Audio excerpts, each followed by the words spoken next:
नमामि दर्शकों, स्वागत है एक बार फिर से आप सबका।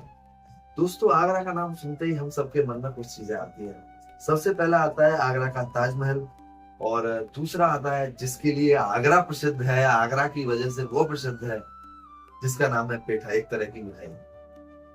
उसी आगरा की छोटी सी गली से निकलने वाला एक लड़का एक दिन समर ट्रेनिंग के टाइम पे स्विमिंग पूल में स्विमिंग करने की प्रैक्टिस कर रहा होता है। वहीं पे उसे थोड़ी दूर सफेद ड्रेस पहने कुछ लड़के क्रिकेट खेलते हुए दिखाई देते। वो लड़का उनको देख के सोचता है कि यार, क्रिकेट तो मैं भी अपनी गली में खेलता हूँ, ये सारी चीजें तो मैं भी अपनी गली में करता हूँ, क्या मैं इन लोगों के साथ खेल सकता हूँ? अपने टीचर से बात करता है और टीचर इस चीज की अप्रूवल देता है और वो रजिस्ट्रेशन कर देता है क्रिकेट सीखने में। घर पे आता है, अपने पिताश्री को ये बात नहीं बताता है क्योंकि पिताश्री आर्मी से रिटायर्ड थे। अब आप समझ सकते हैं आर्मी से रिटायर्ड व्यक्ति के घर में रुतबा क्या होता है। स्ट्रिक्ट माहौल, डिसिप्लिन माहौल। बच्चा डर जाता है, पिताश्री को नहीं बताता है, पर वो डेली अपने पिताश्री को ये बता के जाता है कि वो स्विमिंग की ट्रेनिंग ले रहा है, वो तैरने की ट्रेनिंग ले रहा है, और डेली घर से जाता है क्रिकेट खेलने के लिए। 15-20 दिन बीतते हैं, 18 या 19वें दिन पिताजी अखबार पढ़ रहे होते हैं और अखबार में उस लड़के का नाम, अपने बेटे का नाम देख के वो एकदम शौक हो जाता है। उस अखबार में एक जगह लिखा हुआ था ध्रुव जुरैल। अपने बच्चे को कुछ बुला के पूछते हैं, बेटा क्या ये तुम्हारा नाम है? अब बच्चा डर जाता है, बच्चा शौक हो जाता है कि पिताश्री को कैसे पता चल गया। बच्चा नहीं पिताजी, ये कोई और होगा, मैं नहीं हूं, पर पिता तो पिता ही होता है ना। पिताजी बोलते बेटा तुमने मेरे को बताया क्यों नहीं, तुमने मेरे से झूठ क्यों बोला? बच्चा बोलता है पिताजी आपसे मेरे को डर लगता था, और मैं आपको बता देता तो आप मेरे को साफ मना कर देते क्रिकेट से। तो सेम जो बच्चा सोच रहा था, पिताजी भी वही करते हैं, बच्चे को साफ मना करते हैं, बोला कल से क्रिकेट नहीं खेलनी बेटा। क्योंकि पिताश्री आर्मी से रिटायर्ड थे तो बच्चे के मन में भी वही देशभक्ति की भावना कूट कूट के भरी हुई थी कि आगे अच्छी पढ़ाई करनी है और देश की सेवा के लिए आर्मी में जाना है, एनडीए क्वालिफाई करना है, ये सारी चीज। बच्चा पिता की आज्ञा का पालन तो करना ही पड़ेगा, कैसे मना कर सकता है? पिताजी को बोल के ठीक है पिताजी, और अगले दिन से प्रैक्टिस के लिए जाना बंद कर देता। 5-7-10 दिन बीतते, लेकिन बच्चा किसी भी चीज से खुश नहीं था उस घर के अंदर। उसको बस इंटरेस्ट था या लगाव था तो उस क्रिकेट को लेके था।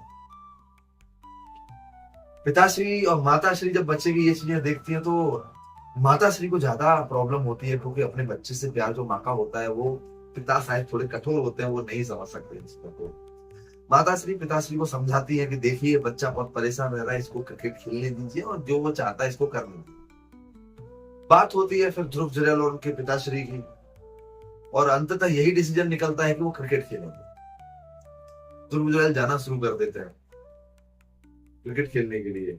एक दिन ध्रुव जुरैल जब कुछ दिन क्रिकेट खेलने जाते हैं, उनको लगता है कि वो अच्छा खेल रहे हैं, तो अपने पिताश्री को बोलते हैं पिताश्री उनको क्रिकेट की किट चाहिए। अब फिर से पिताश्री का वही प्रश्न था, कितने रुपए की है? क्योंकि 10 से 15 हजार सैलरी मिलती थी उस टाइम पे पिताश्री को। इसमें घर की ईएमआई भी देनी होती थी, परिवार का पालन पोषण भी करना होता था, और ध्रुव जुरैल की स्कूल फी वगैरह भी भरनी होती थी।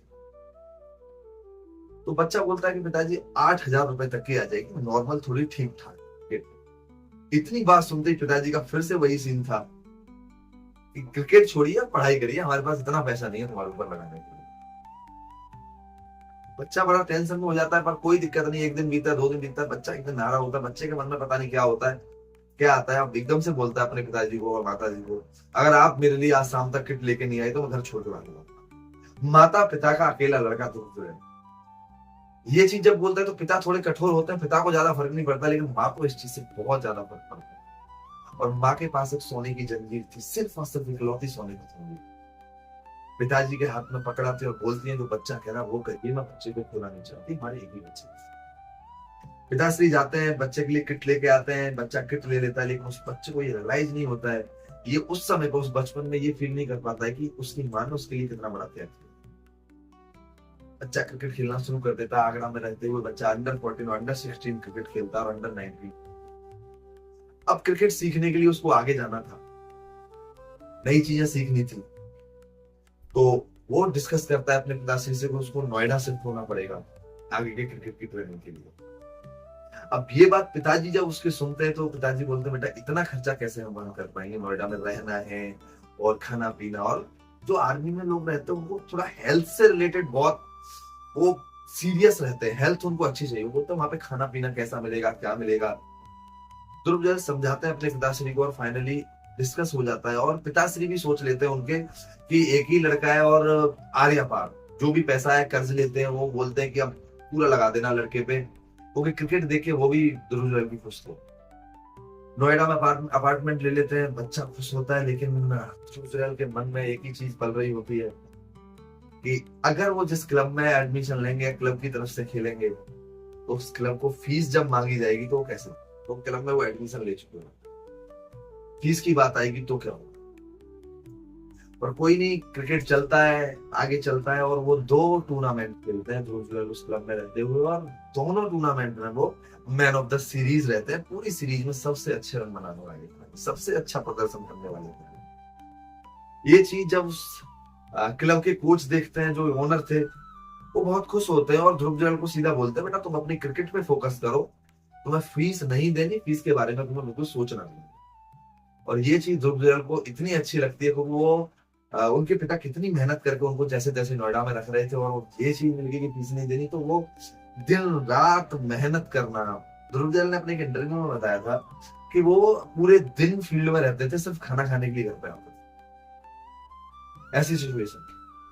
और फाइनली उनकी मेहनत रंग लाती है। फरवरी 2024 में इंग्लैंड के खिलाफ राजकोट में उनका डेब्यू होता है टेस्ट मैच, और उस टेस्ट मैच में उनकी इतनी रिक्वायरमेंट थी बैटिंग की कि पहली पारी में वो 90 रन बनाते हैं और दूसरी पारी में वो 39 रन बना के नॉट आउट रहते हैं, और भारत उनकी पारी की बदौलत वो इंग्लैंड के खिलाफ मैच जीत जाता है, और पहले ही मैच में, पहले ही डेब्यू मैच में वो मैन ऑफ द मैच भी बन गए। और फिर उनको खेलने का ज्यादा मौका नहीं मिलता, as a second wicket keeper वो टीम में रहते हैं, और उसके काफी दिन बाद फिर उनको एक और मौका मिलता है, वो वेस्ट इंडीज के खिलाफ मैच खेलने का, क्योंकि जो मेन लाइन विकेट कीपर थे ऋषभ पंत, वो चोट की वजह से टीम से बाहर। वो मौका, वो लड़का जो आगरा से निकला था, जिसमें क्रिकेट की भूख थी और क्रिकेट की आग थी, उसको मौके देंगे तो वो क्या ही करेगा, वो हम समझ सकते हैं। वेस्ट इंडीज के खिलाफ मौका मिलते ही एक पहली इनिंग में वो शतक लगा देता है, और शतक लगाने के बाद वो कुछ ताबड़तोड़ क्रिकेट खेलता है, और उसके बाद और जो शतक लगाता है उसके बाद का उसका सेलिब्रेशन हम समझ सकते हैं, आर्मी को उसका सैल्यूट था। तो हम लोगों को ये नहीं सोचना कि हम कैसे शहर से आते हैं या कैसी गली से आते हैं या कहाँ के रहने वाले हैं। अगर आपने भी मन में कोई सपना पाला है आगे बढ़ने का, तो आपको उसके प्रति आगे बढ़ना है और मेहनत करते रहना है। क्योंकि और मैं पेरेंट्स को भी बोलना चाहूंगा, जिनके बच्चे कुछ सपना मन में पाल लेते हैं या कुछ सपना जिनका होता है, तो उन बच्चों को फ्री हैंडेडली उस चीज में काम करने के लिए आगे छोड़ देना चाहिए। क्योंकि आजकल के माता पिता, हम लोग क्या सोचते हैं कि बच्चे का फ्यूचर पढ़ेगा तो अच्छा होगा, ये करेगा तो अच्छा होगा, हम अपने अकॉर्डिंग चाहते हैं। अब बच्चे के अंदर क्या हुनर है, वो क्या करना चाहता है, हम उसके ऊपर नहीं छोड़ते।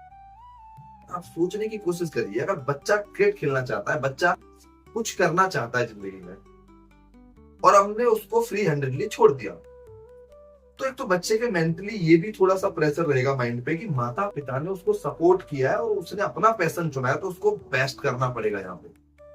और आपको फोर्सफुली आप उसको अदर चीजों में डाल देते हैं उसके पैशन से हटा के, तो बच्चा उतना परसेंटेज नहीं दे पाएगा, और वो जो चाहता है अगर वो करेगा तो अपना 400-500% तक दे देगा उस चीज को करने, और एक दिन से फिर से ध्रुव तारा जैसे चमकता है, ऐसे ध्रुव जुरेल की तरह चमकता हुआ तारा बन जाए।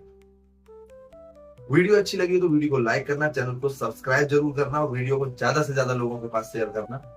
जो लोग अपने बच्चों को फोर्सफुली दूसरी चीजों से हटा के पढ़ाई में लगाते हैं, जो बच्चा चाहता है, बच्चे का जो पैशन होता है उसकी जगह से उठा के अलग जगह पे मूव करते हैं, तो उन लोगों के पास ये वीडियो जरूर पहुंचाना, ताकि जो बच्चा चाहता है अगर वो करेगा, अपने पैशन को फॉलो करेगा, तो वो अपना उसमें 400-500% तक भी देगा और उसमें बेस्ट करने की कोशिश करेगा। सफल होना और असफल होना ये तो नियति के हाथ में, कर्म हमारे हाथ में। तो बच्चा जिसमें पैशनेट है उसमें अच्छा कर्म करेगा, समझ गए। बहुत बहुत धन्यवाद।